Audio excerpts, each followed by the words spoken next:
bonjour à toutes et à tous et merci d'être aussi nombreux parmi nous. Donc, je suis Tiffaine Giguet-Latenay du Greffe Bretagne.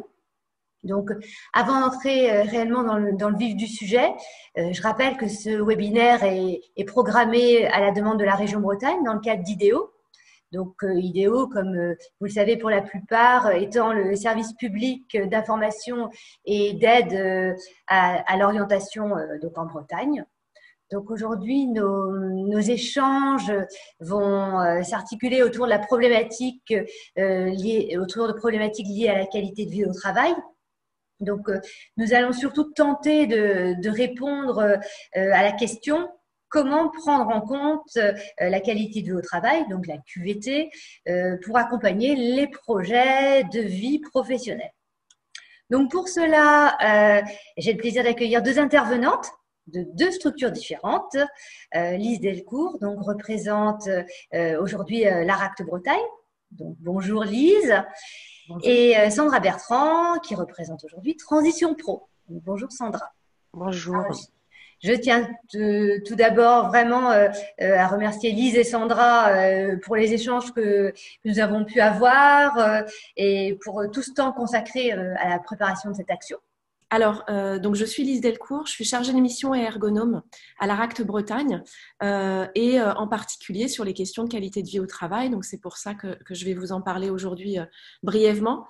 En quelques mots, l'ARACT Bretagne, on est une association de droit privé faisant partie d'un réseau, le réseau ANACT-ARACT. L'ANACT est l'Agence nationale pour l'amélioration des conditions de travail. C'est un établissement public sous tutelle du ministère du Travail et basé à Lyon.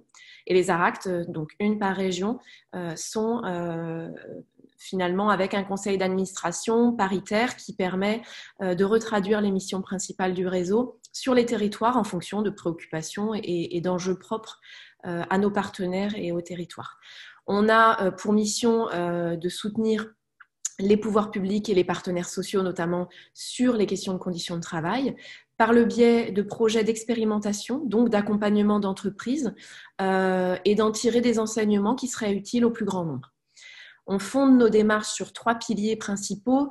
En premier lieu, une démarche réussie en matière de conditions de travail pour nous, c'est une démarche basée sur la concertation, c'est-à-dire le dialogue social entre des représentants du personnel et des représentants de la direction.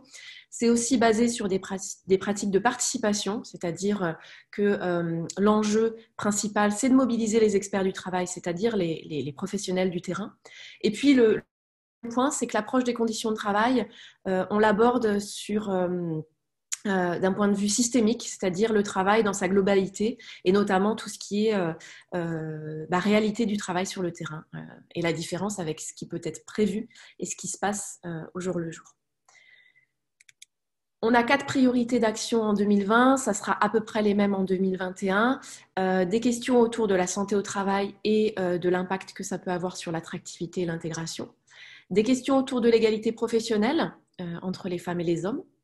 La question de la qualité des relations sociales et du lien avec la qualité de vie au travail et la performance. Et puis un 4e axe sur l'accompagnement des transformations finalement. Peu importe quel type de transformation, numérique, technologique, organisationnelle, managériale, ce sont des opportunités d'améliorer conjointement la performance et les conditions de travail. Donc, c'est des projets qu'on accompagne en priorité. Voilà sur les quelques mots sur l'ARACT. Maintenant, la qualité de vie au travail, ce qu'on appelle la QVT, qu'est-ce que c'est ? Et je voulais commencer par vous proposer une animation avec l'outil Bicast pour vous laisser un peu la parole, même si le webinaire n'est pas évident pour ça.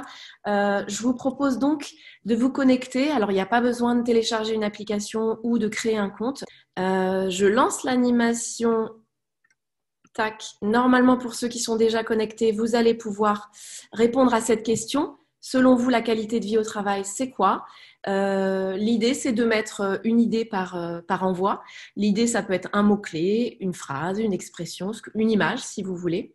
Et on va voir en temps réel les contributions des uns et des autres alimenter de manière plus claire. Alors, on a déjà des choses le bien-être, des mots-clés, l'équilibre, management, plaisir, passion. Voilà. Alors, je pense qu'il y a... Hop, je vais la rouvrir. Elle a dû se fermer, à moins que vous puissiez toujours... Voilà, épanouissement, motivation. Vous pouvez continuer normalement. Voilà, les mots doivent pouvoir être engagés. Donc, on a futur, RPS, alors risques psychosociaux, du droit, le terme de droit, bonne ambiance, la liberté, arriver avec le sourire. On a, alors les mots qui apparaissent en plus gros, c'est qu'ils ont été utilisés plusieurs fois. Donc ça veut dire qu'ils sont assez importants, j'imagine, pour le groupe. Donc on a la notion de respect notamment. Réglementaire aussi. Hein. Ok.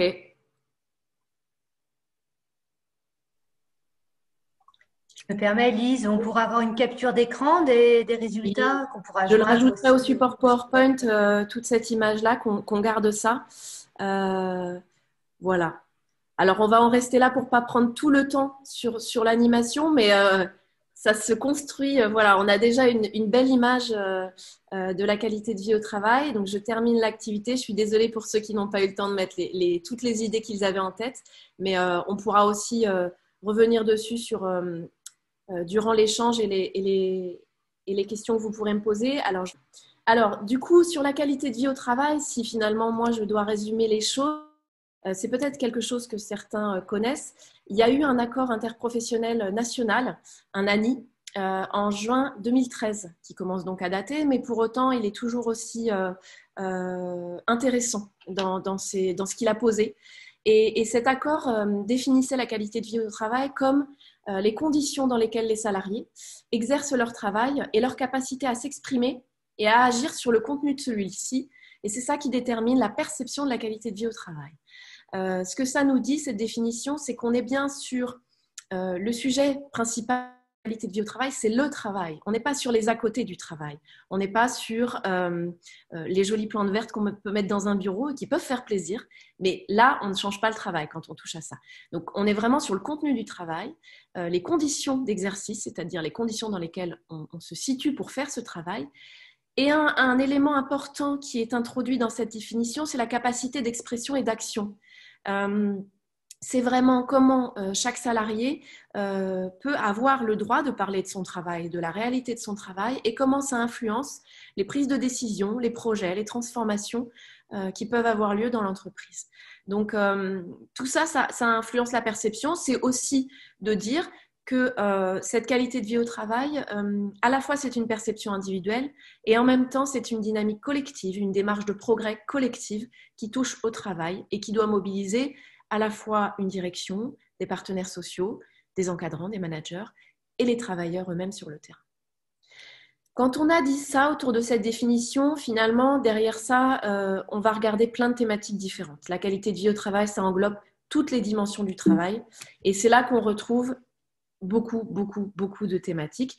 Mais l'approche particulière de la qualité de vie au travail, c'est de considérer le travail comme ressource pour l'engagement des travailleurs.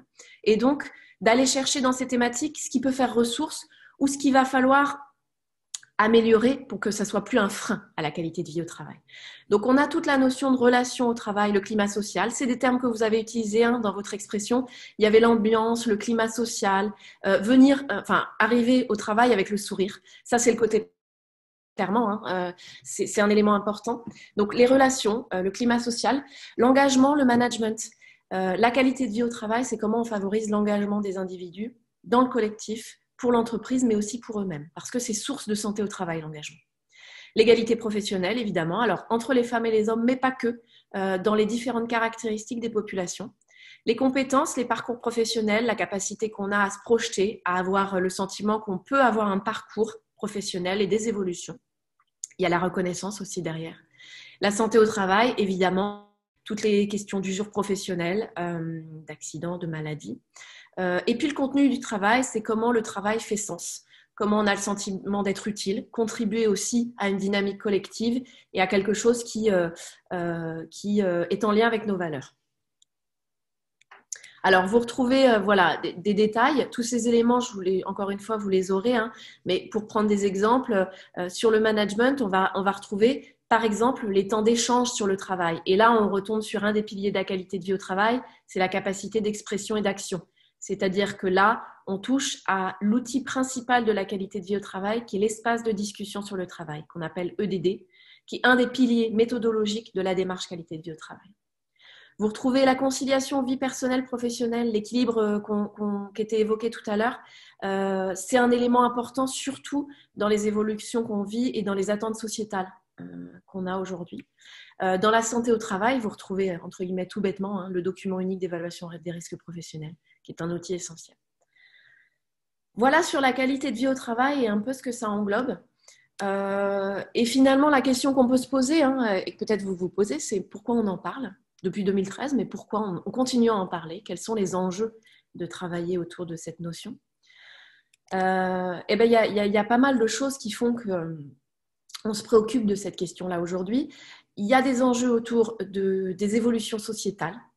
Il y a des enjeux autour des évolutions de travail et de santé des individus et des collectifs. Et puis, il y a des évolutions autour du contexte des entreprises, du marché dans lequel elles se situent, et notamment du marché concurrentiel qui va influencer le travail.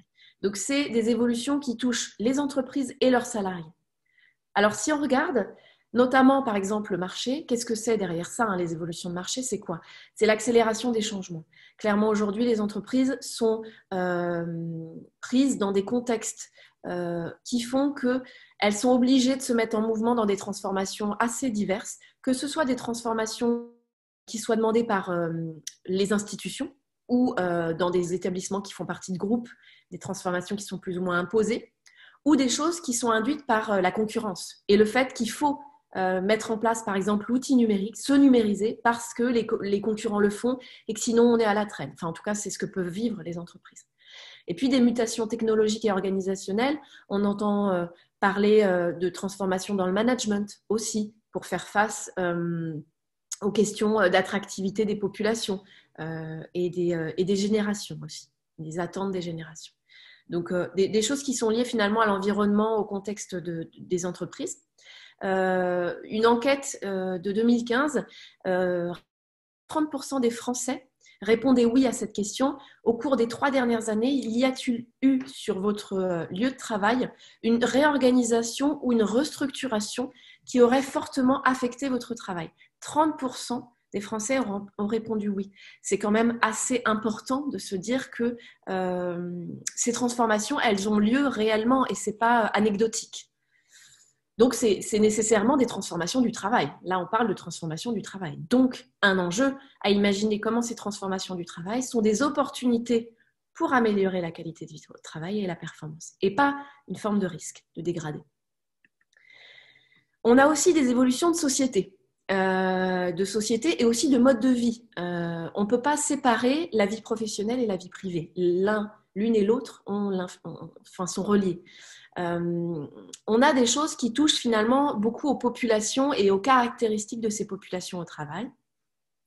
Tout ce qui touche autour de l'âge, le vieillissement de la population, on a des chiffres autour de ça, et le taux d'emploi aussi, qui est variable, qui est amené à évoluer, mais l'âge dans une entreprise, ça influence la manière dont les choses se gèrent, ça influence les expériences, les compétences, les collectifs.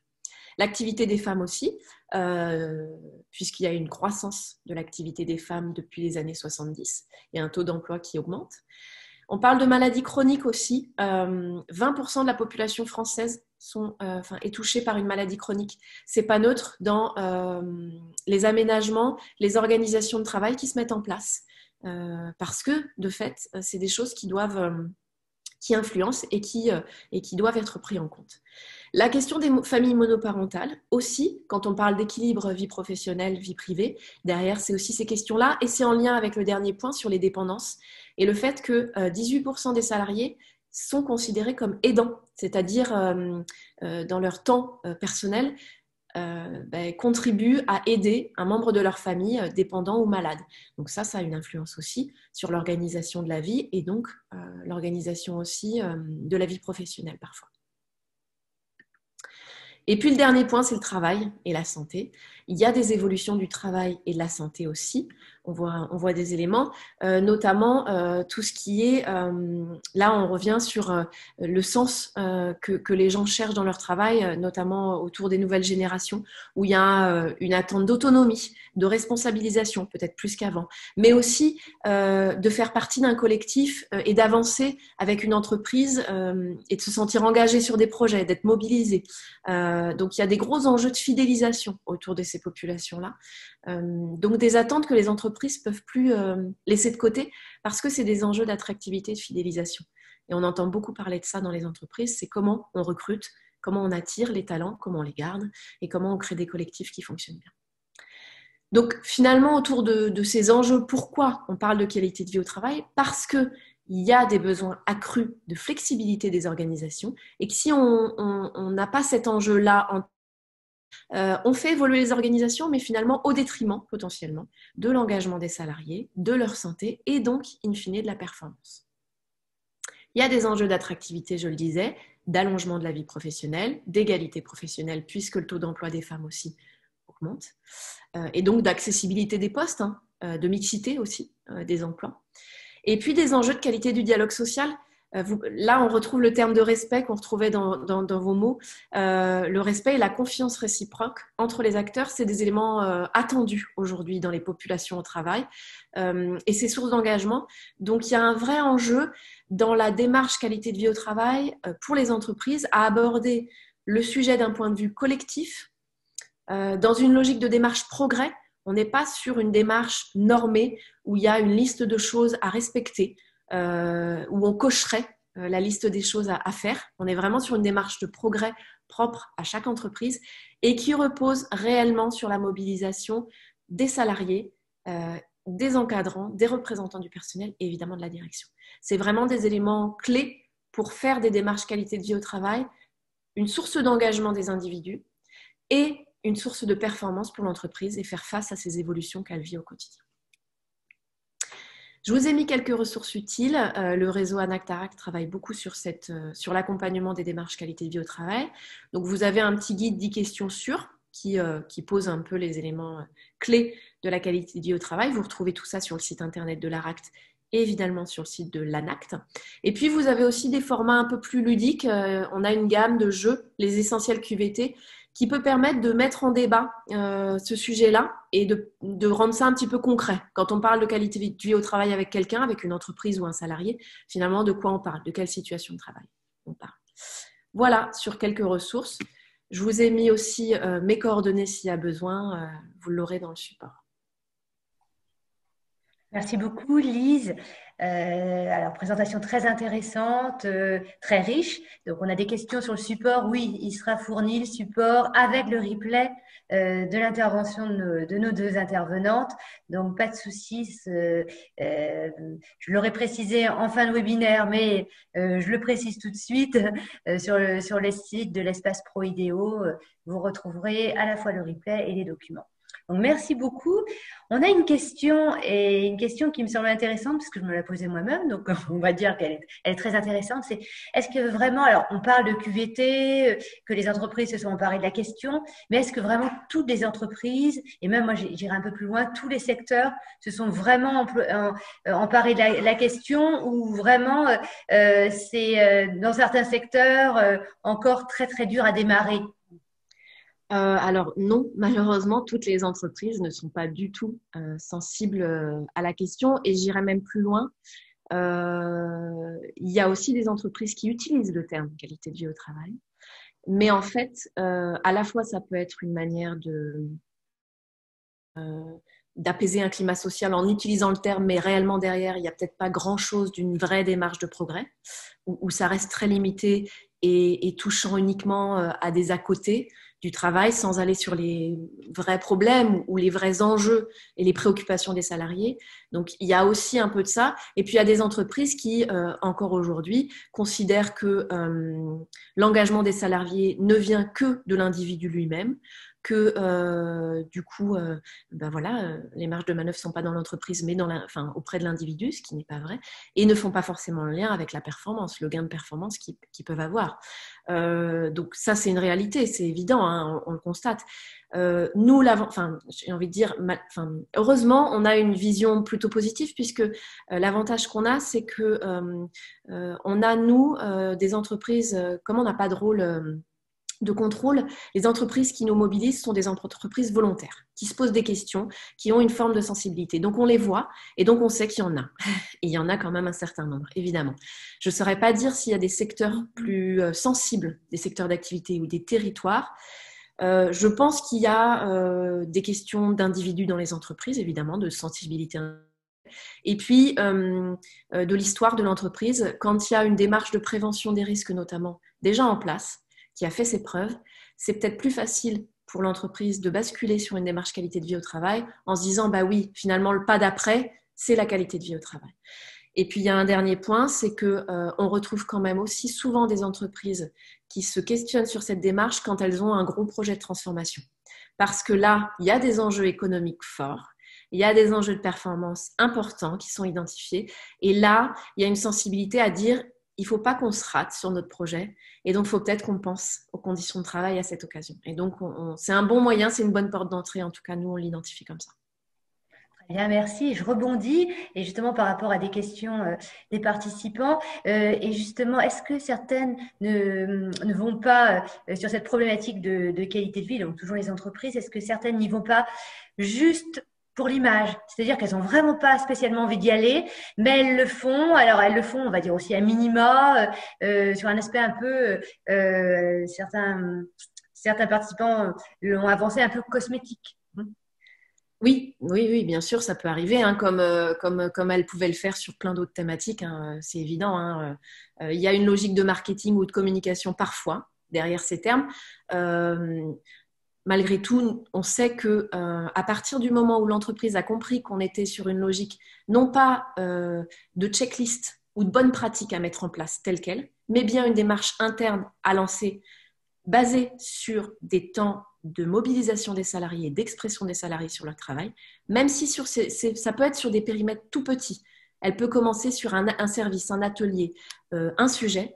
À partir du moment où elle se mobilise sur des formes de groupes de travail, hein, c'est pas nouveau ça, mais où on parle du travail et où les acteurs mobilisés, c'est bien les salariés eux-mêmes, et où la production du groupe est intégrée ensuite aux actions de changement qui vont être mises en place.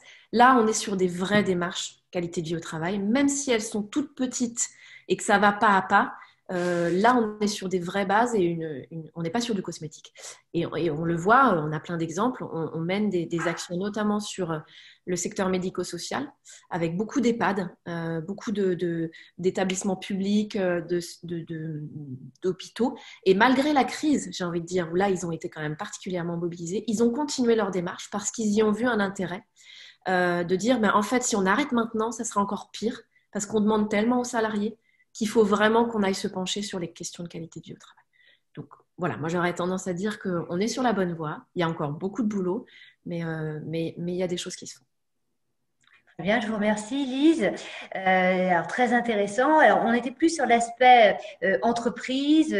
Avec Sandra, on va entrer dans, on va dire, dans la QVT vue de l'individu, vue de l'usager et comment on peut intégrer ces questions de QVT à la notion d'accompagnement. Donc une approche pratico-pratique. Merci Lise et à vous Sandra. Oui, je prends le relais de Lise. Moi, je suis Sandra Bertrand, donc référente parcours de formation à Transition Pro Bretagne, donc qui est membre du réseau IDEO. Hein, donc, vous aurez aussi la possibilité de nous découvrir dans un 45 minutes avec en 2021, je crois, en janvier ou février, hein, Tiffen. Donc, c'est très bien de le préciser. Vous nous faites voilà. une publicité en avance, mais c'est vrai que vous aurez un temps à consacrer au mois de février, effectivement. Voilà, hein, parce que je n'avais pas prévu de slide de présentation, donc j'avoue, du coup… C'est parfait, c'est parfait. D'une pierre deux coups. Voilà. Donc, moi, je vais plus parler de comment prendre en compte la qualité de vie au travail dans l'accompagnement des projets de changement professionnel. Du coup, voilà, c'est apporter quelques éléments. Tout ne sera pas exhaustif, hein, pour aborder l'accompagnement sous l'angle de la qualité de vie au travail, des attentes des salariés exprimées dans leur démarche de changement professionnel. Donc, l'idée voilà, c'était de partir. Je suis partie aussi un petit peu comme l'a fait Lise tout à l'heure sur les représentations des salariés sur la QVT. Alors, j'ai pas fait d'animation Bicast, mais j'ai juste regardé d'anciennes études où là, à une époque, notamment des études de l'ARACT, hein, on parlait en termes très positifs, hein, de la QVT. Voilà, 87% des termes cités renvoyaient à l'intérêt du travail, 84% à la reconnaissance financière et symbolique, avec des notions aussi d'environnement physique de travail, d'ambiance entre collègues, d'organisation du travail et management. Alors, je suis contente parce que du coup, ça fait écho avec le nuage de mots qu'on a vu tout à l'heure, hein, comme quoi les représentations, elles ont toujours un peu la même forme, même si aujourd'hui, alors, je me suis basée aussi sur les attentes des salariés concernant la QVT en 2020, parce qu'il y a beaucoup de choses qui sortent suite au Covid et au confinement, etc. Donc, une étude récente là précise qu'aujourd'hui, 58% des salariés ne voient plus leur travail de la même façon. Et que ils sont aujourd'hui 81% à considérer que la prise en compte du bien-être au travail doit être un élément majeur au sein de leur entreprise, donc avec une augmentation de 25 points en 2 ans selon l'IFOP. Donc on voit bien que ça devient une priorité chez les personnes et qu'il est important sans doute pour eux d'aller à cette recherche, hein, de rechercher cette qualité de vie. Au niveau du rapport au travail, on sent qu'il y a aussi des choses qui bougent un petit peu. Alors, peut-être voilà, plus ou moins, mais là, l'idée, c'est de mieux concilier la vie personnelle et professionnelle pour 50% d'entre eux. Changer de rythme de travail. Alors, je pense que le confinement a eu un effet aussi de se rendre compte de certaines choses, hein, que des fois, tout allait vite et on avait des façons de vivre qui pouvaient être j'irais changer, différer, faites de façon différente. Et là, du coup, le confinement a eu au moins cet aspect-là, c'est de montrer qu'on pouvait faire les choses différemment, donc changer de rythme de travail. Pour certains aussi, davantage faire de télétravail, même après le confinement. Donc ça, après, on verra. Il y aura d'autres études qui vont sortir et je pense que dans la presse, voilà, il y aura des échos justement du ressenti des gens, des salariés vis-à-vis de tout ça. Il y a aussi des choses au niveau des attentes envers leur entreprise. Donc, voilà, ils sont 31% à vouloir qu'on donne du sens à leur activité. C'est intéressant ça, parce que ça veut dire aussi que quelque part, la recherche du sens va être importante. Et ça fait écho avec la conférence de Jean-Luc Bernot sur le sens au travail, hein, voilà, qui était importante aussi à faire du lien avec ça. Les attentes aussi envers les responsables hiérarchiques, hein, souhaitent une reconnaissance du travail fait par les membres de l'équipe. Pour 16% d'entre eux, la création d'un climat de confiance et du soutien de l'équipe dans les difficultés. Ça, je pense que c'est important aussi dans les collectifs de travail d'avoir du soutien au niveau de la hiérarchie intermédiaire. Et puis, évidemment, de l'écoute vis-à-vis des membres de l'équipe pour 11% d'entre eux.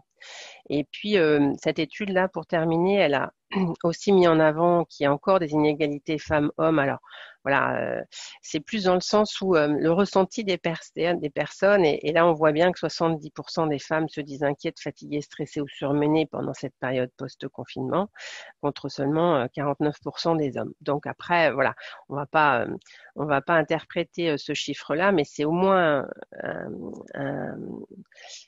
un indicateur de la perception de la façon dont on travaille et la façon dont on gère les différentes activités, notamment dans cette période-là.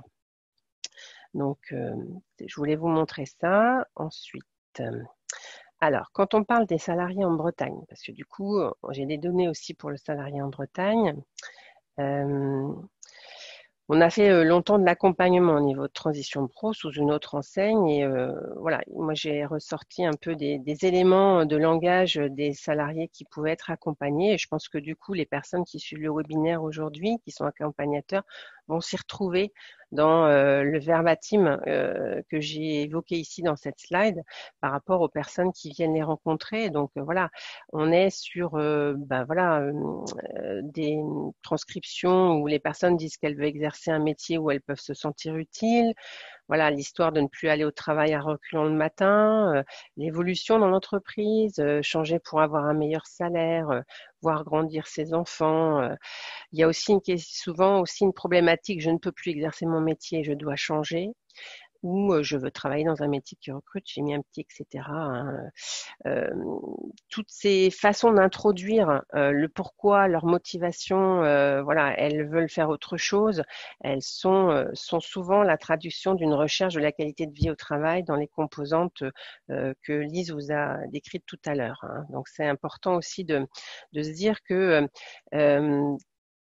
potentiellement, toutes les envies de changer ou toutes les façons dont les gens vont les exprimer peuvent avoir un lien avec la qualité de vie au travail, puisque de toute façon, on a vu la fleur tout à l'heure, ça recoupe beaucoup de domaines, on va dire toutes les thématiques au niveau du travail. Donc, c'est important d'avoir ça en tête. Après, les personnes qu'on va rencontrer ne vont pas estampiller leur envie QVT. Elles vont apporter ce verbatim-là, et c'est après, dans le travail qu'il y aura, dans l'accompagnement, où il y a, voilà, on pourra creuser et regarder un petit peu de quoi il retourne. Donc, je vais vous parler de deux exemples. Donc, Madame C et Monsieur G. Donc, évidemment, c'est pas leur nom, hein. On est bien d'accord. Ce sont des situations réelles, par contre. Donc, pour illustrer tout ça. Donc, Madame C, elle a 41 ans. C'est pour expliquer son parcours d'ouvrière en agroalimentaire à assistante de vie à domicile. Elle avait un bac L et elle travaillait depuis l'âge de 21 ans dans le commerce d'abord, puis dans l'agroalimentaire comme tâcheronne. Alors, je ne sais pas si vous voyez ce que c'est tâcheronne, mais c'est les personnes qui sont payées à la tâche pour désosser des pièces de viande dans l'industrie agroalimentaire. Donc, quand nous l'avons rencontrée, elle commençait à avoir des douleurs dans les bras et elle a une certaine lassitude de son métier qui était de plus en plus dur pour elle physiquement et des horaires décalés. Et en plus, elle disait, bon, moi, j'éprouve pas de sens. Hein, pour moi, je me sens pas utile à faire ce que je fais. Donc, on sentait bien là qu'il y avait quelque chose qui commençait à percer. Puis le problème physique, quand même, aussi appuyait aussi pas mal sa démarche. Et en fait, elle a rebondi dans sa réflexion par rapport à un événement personnel. Elle a dû s'occuper en fait de sa grand-mère malade. Et elle avait découvert que cette approche de l'autre l'intéressait et du coup elle voulait voulant donner du sens à son travail, elle voulait aller s'occuper des autres. Alors ça paraît caricatural parce que c'est des exemples qu'on voit X fois, mais c'est vraiment la situation de Madame C. Donc au fur et à mesure des échanges, elle s'est rendue compte que son projet devait être vérifié et travaillé. Hein, comme tout projet de changement professionnel. Elle a réalisé un bilan de compétences et elle a surtout rencontré des assistantes de vie en exercice ce qui a confirmé son choix en fait par rapport à ce qu'elle a pu constater. Elle a suivi une formation d'assistante de vie de plusieurs mois et puis je l'avais rue en contact environ 2 ans plus tard après sa formation et elle travaillait comme auxiliaire de vie, donc elle avait bien réussi à trouver un travail dans ce domaine-là. Très très heureuse de ce changement et ça lui avait donné de l'appétit en fait à la formation et elle voulait progresser dans le métier et devenir aide-soignante. Donc pour continuer d'avancer dans le secteur sanitaire et social. Donc là, c'est un exemple vraiment de quelqu'un qui voilà, en travaillant sa quête de sens et voilà son envie de changer, a réussi à trouver, je dirais, une voie qui lui convienne après derrière. Donc voilà pour Madame C. Et puis Monsieur G.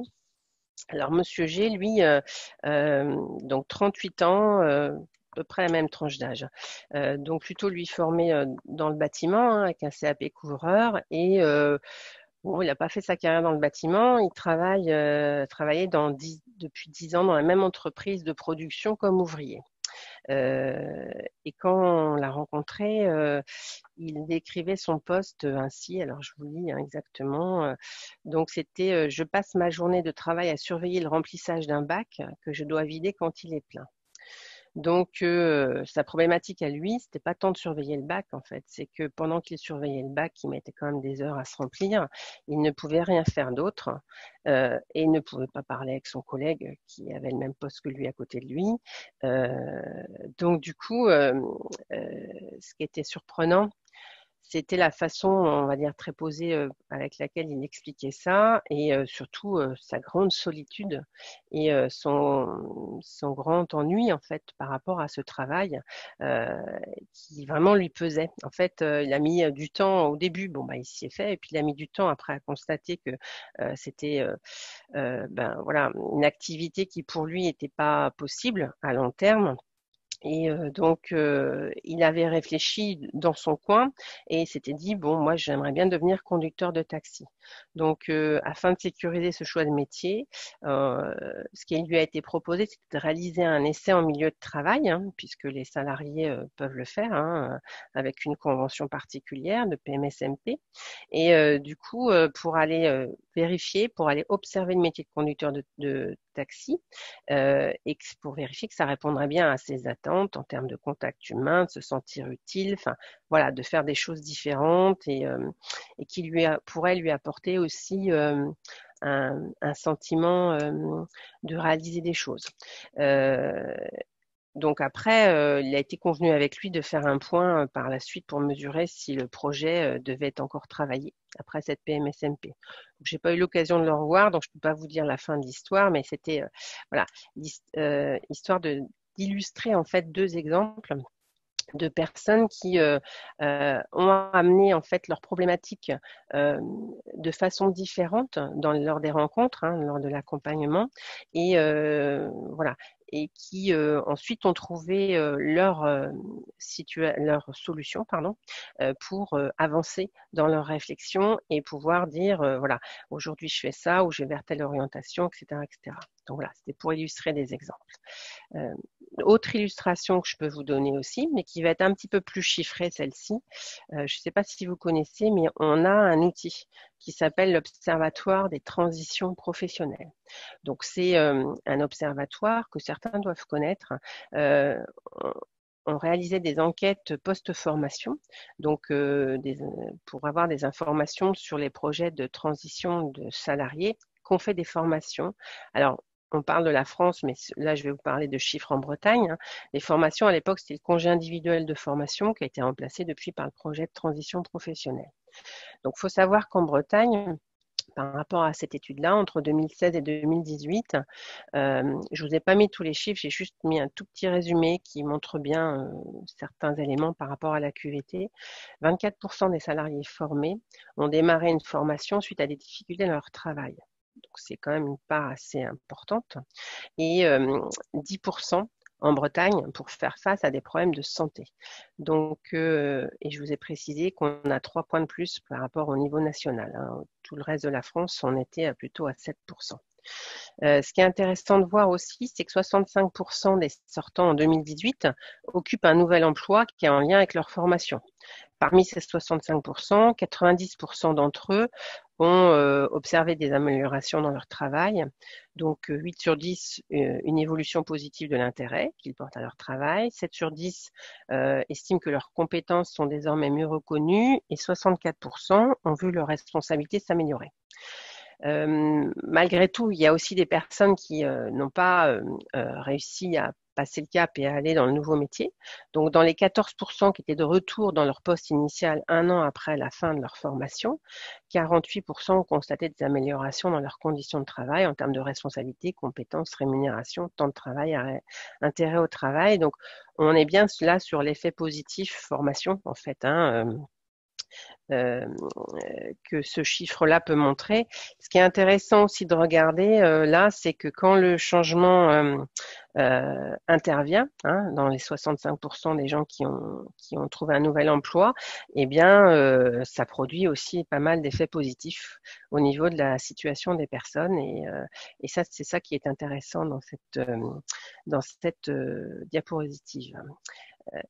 Donc voilà, l'Observatoire des transitions professionnelles. Je en reparlerai tout à l'heure, je vous donnerai l'adresse Internet.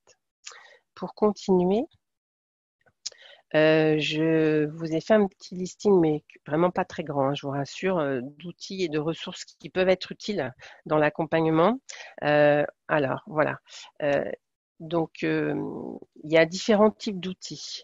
Il y a des outils de mesure spécialisés utilisés dans des circonstances particulières. Peut-être que vous n'aurez jamais l'occasion de les utiliser. Par contre, savoir qu'ils existent, c'est intéressant.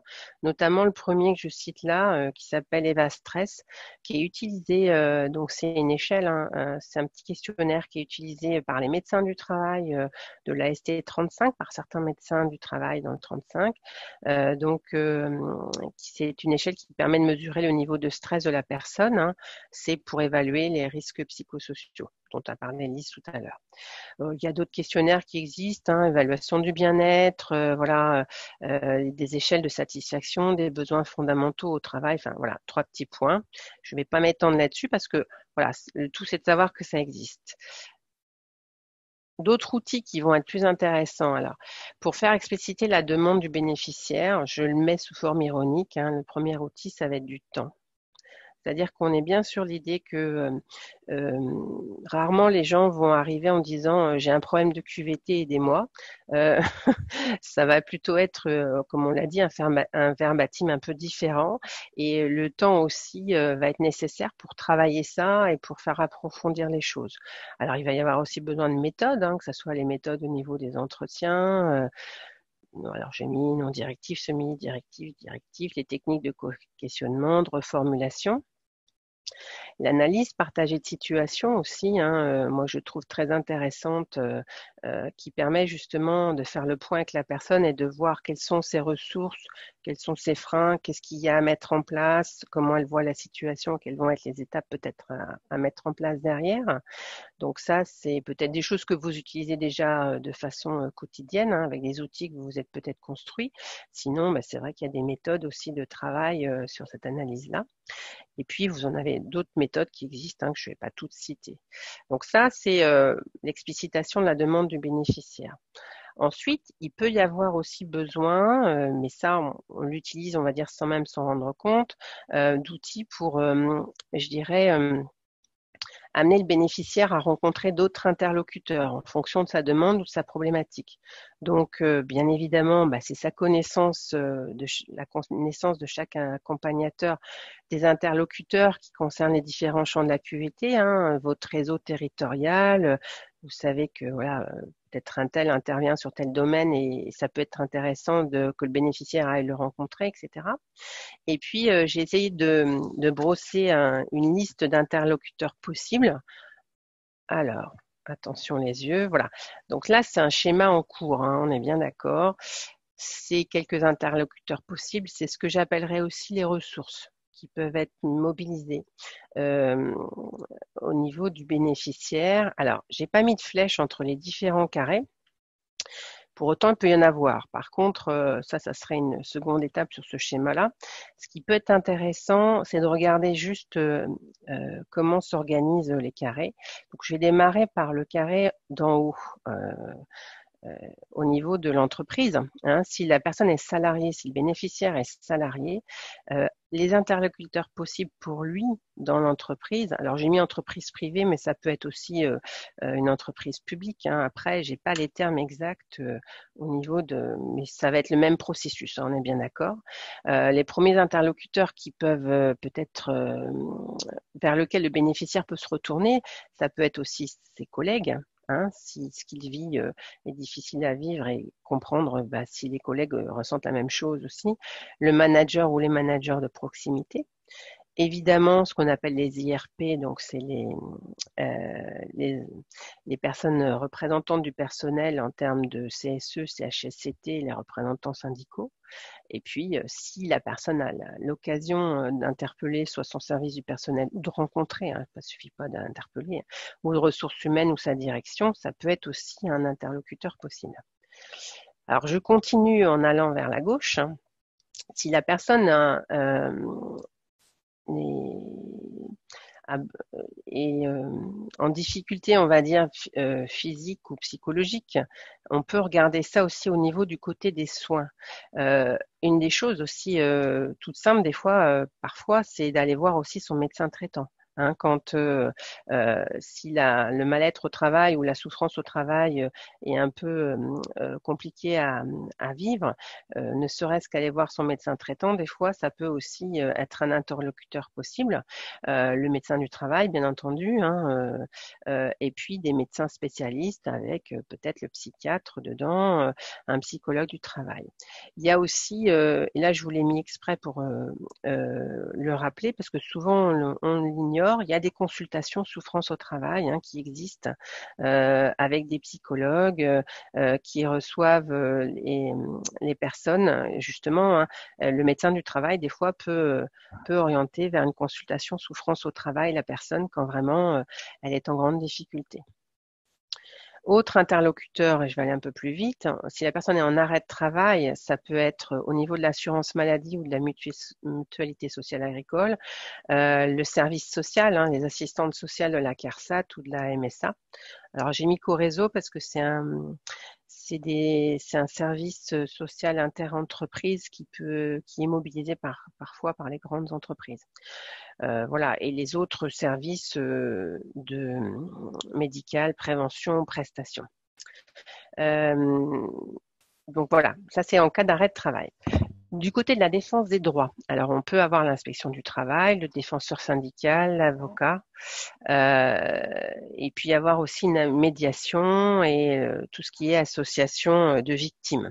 Mais là, on est vraiment dans le cas de figure où on est sur vraiment une problématique de non-respect des droits de la personne, je dirais que ça soit au niveau dans son travail. Et puis, on va avoir le dernier carré, concernant la réflexion sur le projet professionnel. Et là, du coup, ça va faire le lien avec la diapositive que je vais vous montrer juste après. Lorsque la personne a besoin de réfléchir à comment faire autre chose, comment changer de métier et aller vraiment faire autre chose en termes de métier.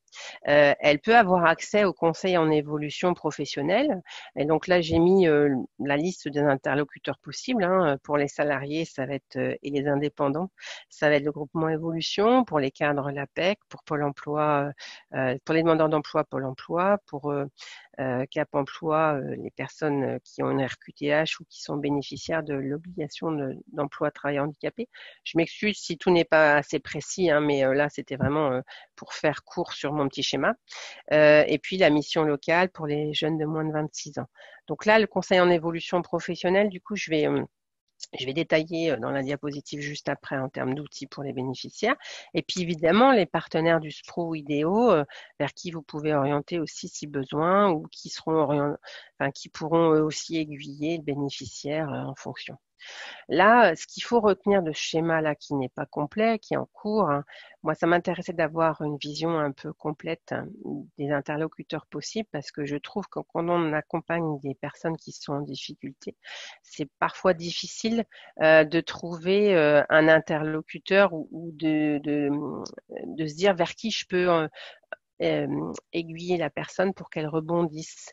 Moi, mes compétences, elles sont dans tel domaine. Je suis arrivée au bout de mes compétences et là, il faut que je passe le relais à quelqu'un d'autre. Donc là, c'est intéressant pour vous d'avoir ce schéma-là. Bien évidemment, tout est fonction de la situation du bénéficiaire et de là où il est dans son parcours et dans sa réflexion. Il y a des gens pour qui il y aura juste besoin d'aller voir un conseiller en évolution professionnelle et de travailler le projet. Il y a des gens, il faudra peut-être prendre du temps pour justement se soigner avant de penser au projet professionnel. Donc vraiment là, on est sur la liste un petit peu à l'après-vert et c'est en fonction de la situation de la personne que vous verrez vers qui vous pouvez lui l'aiguiller, j'aime pas utiliser le mot orienter, l'aiguiller, et puis c'est aussi fonction de l'analyse partagée de la situation que vous ferez ensemble, hein, je pense. Donc, justement. Sandra, je vais juste vous préciser qu'il vous reste assez peu de temps et je sais qu'il vous Ouais, reste je vais quelques très vite. slides. Donc... Du coup, je vais surfer sur les dernières. Donc, je ne redétaille pas, hein. Là, vous avez les outils pour les bénéficiaires, le conseil en évolution professionnelle. S'il y a besoin de quelque chose de plus approfondi, il y a le bilan de compétences, les dispositifs pour les objectifs, la formation, l'accompagnement à la création d'activités, la VAE. D'accord? Je ne détaille pas. Dans les sites internet utiles que vous retrouverez sur le diapo, le PowerPoint qu'on va vous transmettre, vous avez évidemment les fiches au niveau du ministère du Travail qui donnent des définitions très intéressantes. Le site de l'ANACT et puis l'ARACT, hein, évidemment. Vous avez aussi des choses sur le site de l'INRS, tout ce qui est prévention des accidents du travail et maladies professionnelles, centre de ressources du greffe. Et puis, j'ai mis un lien avec le site souffranceettravail.com. Ça, c'est le site concernant tout ce qui va être qui apporte des informations dans divers domaines, guides pratiques et des fiches, qui a été mis en place par Marie Peset, qui fait des consultations souffrance au travail en région parisienne, de mémoire. Donc, et puis vous avez l'Observatoire régional de la santé en Bretagne, auquel on ne pense pas souvent, mais qui peut donner des chiffres aussi très intéressants pour ceux qui veulent approfondir sur des données, notamment liées à la santé des salariés en Bretagne, et puis l'OTP, l'Observatoire des transitions professionnelles. Voilà, j'avais fait une petite conclusion, mais voilà, ça reprend ce qu'a dit Lise tout à l'heure. C'est quelque chose qui se construit à plusieurs et au quotidien.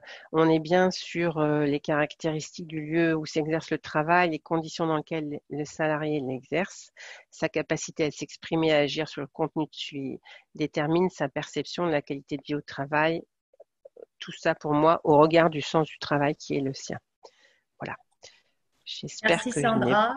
Voilà, j'espère que c'était compréhensible. Tout à fait, c'était très pratico-pratique, donc merci beaucoup. Il y a eu des questions, des réactions par rapport justement aux petites bulles du tableau. Alors, c'est vrai que il y aura toujours des interlocuteurs, entre guillemets, qu'on aura oubliés. Ce tableau est loin d'être exhaustif. En même temps, il a le mérite de montrer que l'accompagnement et l'accompagnement via la QVT a le mérite d'être partenarial. Donc ça, c'est aussi important de se dire, on ne travaille pas en silo, on n'est pas sur un accompagnement conseiller, usager, on va dire, bénéficiaire, mais on est plus sur la question du partenariat, quel partenariat on peut instaurer pour prendre en compte la question de la QVT et comment dire, l'apport pour l'usager. Donc, je me permettais de rebondir là-dessus. Vous me dites si je me trompe, Sandra. Et j'ai une question aussi un petit peu particulière et qui est plus par rapport au genre du bénéficiaire. Un homme ou une femme s'exprime-t-il plus facilement et mobilise-t-on les approches QVT plutôt pour l'un ou pour l'autre? Est-ce qu'un homme ose, par exemple, parler de son mal-être au travail? C'était un peu la question. Je dirais que si on regarde les chiffres, alors de mémoire, nous, on avait autant d'hommes que de femmes qui venaient nous rencontrer. Peut-être plus de femmes à déposer des demandes de financement de formation, ça a été une réalité. Après, dans l'accompagnement des publics rencontrés, à partir du moment où c'est tellement prioritaire pour eux et c'est tellement, je veux dire, quelque chose qui, au quotidien, les envahissent, hein, que ce soit un homme ou une femme, ils vont être en capacité de faire une démarche. Alors, ça dépend aussi de leurs ressources et de l'état dans lequel ils sont au moment où ils en prennent conscience, hein.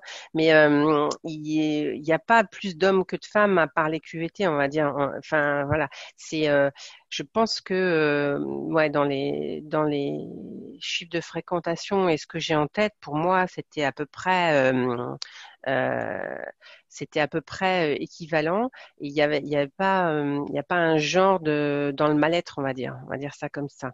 Parce que si on regarde ouais, les exemples et ce que j'ai en tête, pour moi, il y avait ça pouvait toucher indifféremment les hommes et les femmes. Ouais. D'accord, Voilà. très bien. Ouais, Je vous remercie. On n'a pas trop de retard, donc c'est d'accord. plutôt pas mal. Je vais en profiter pour conclure rapidement. Alors déjà, vous remercier toutes les deux pour votre intervention, une intervention vraiment de qualité, une approche entreprise, une approche plutôt usagée, mais quelque chose de très complet, de très illustré et documenté. Donc, je voulais vraiment vous remercier par rapport à ça. Donc, merci beaucoup, merci à toutes les deux et merci aux participants. On était très nombreux encore aujourd'hui. Je vais vous souhaiter à tous une bonne journée. Merci. Au revoir. Merci. Au Merci. revoir. Merci, au revoir. Au revoir.